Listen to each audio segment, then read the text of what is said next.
2 years at Georgia Tech. I had a great time there, but, I wanted to come back home. My dad played here.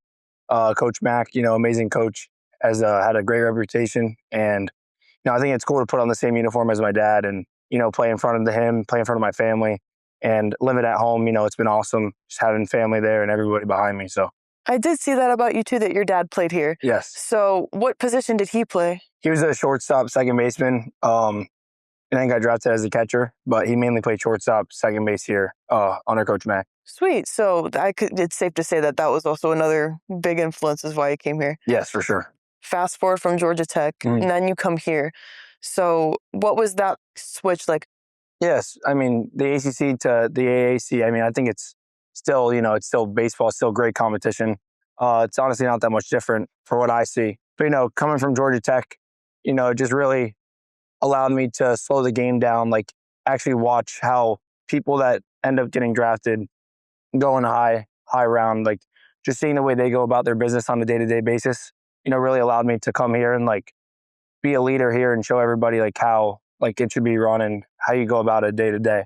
Awesome. So I know you're a redshirt senior. So when did you redshirt? When you were here or when you were at Georgia Tech? So I redshirted here. I played 2 years at Georgia Tech and then I transferred in January. So I had to redshirt that my junior season. Oh, so then I sat out that year and then I couldn't play that year and then I played last year and this year. So what did that time sitting out like teach you? Because obviously like you go from playing in all these games to then having to watch from the dugout. There's like an outsider's perspective. So what did it teach you?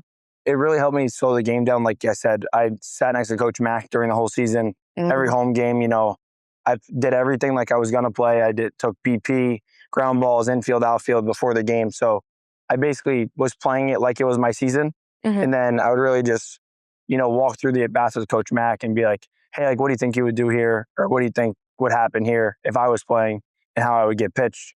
So it really helped me just, slow the game down and change my mindset for the years to come.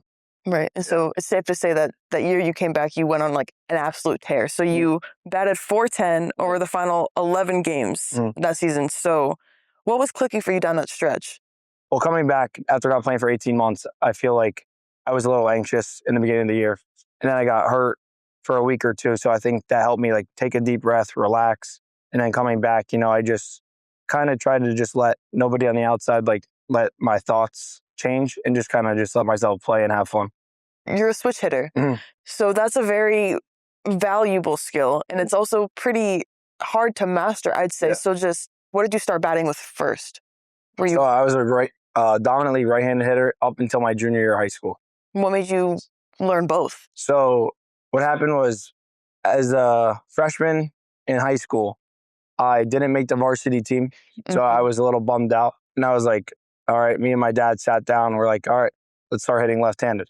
So my freshman year of high school, I started hitting lefty off the tee every day, because it's not natural. So you got to create that repetition.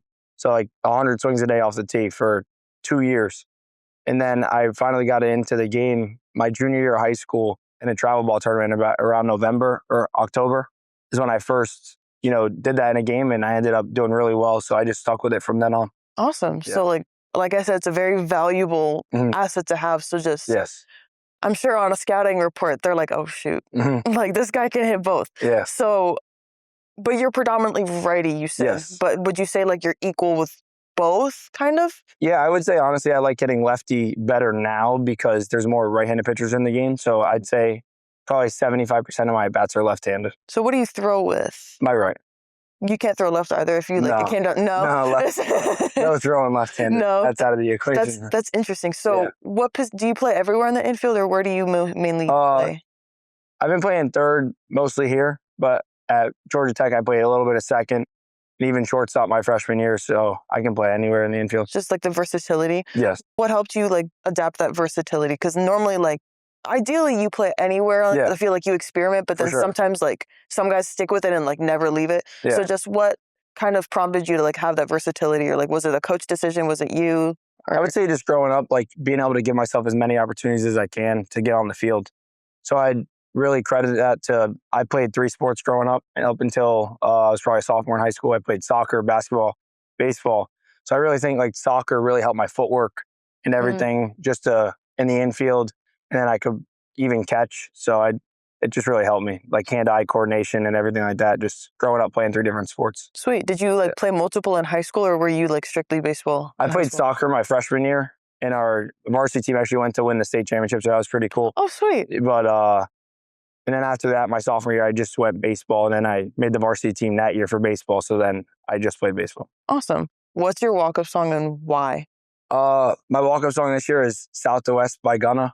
Oh, I've heard that one. Yeah. Over the summer, you know, honestly, we had on bus trips, we would always just listen to Gunna, the artist. And, you know, I really liked that one, and it got me, you know, pumped up to go up to bat. I wanted something more, you know, upbeat and get me like fired up to go hit. So that's what I chose. Were any of your walk-up songs like of similar like vibe? Yeah. Past? Yeah. I had a Young Boy song my freshman year, GT. It was drug addiction. And then I actually had a Italian song, because everybody at Georgia Tech wanted me. They all started doing this in the stands.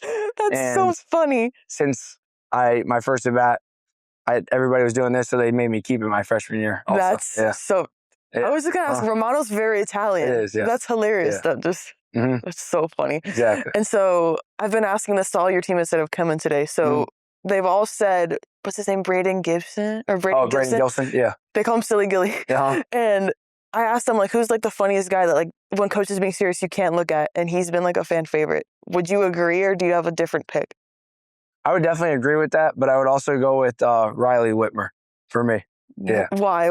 Yeah, just something about him is the way when me and him have inside jokes. So when he talks to me, if he makes one face, I just can't look at him. You just know you're like, yeah, exactly. That's so funny. Yeah. Okay, and so then, like we mentioned before, you're redshirt senior. What's next for you? Do you know? No, honestly, not really sure. Just trying to take it day by day. You know, my goal is to play professional baseball. I'm not really sure where that's at right now, but I'm not trying to look out there and look past this, because I just want to enjoy the moment, enjoy the day to day, and just, you know, hopefully we can win a conference championship and go to regional. So that's what I'm focused on right now. Being where your feet are. That's right. Yeah, that's a common theme I've noticed. Every baseball player loves to say, oh, being where your feet are. Exactly. And so now when everything's all said and done and you hang up your FAU jersey one last time, how do you want to be remembered as both a player and as a person?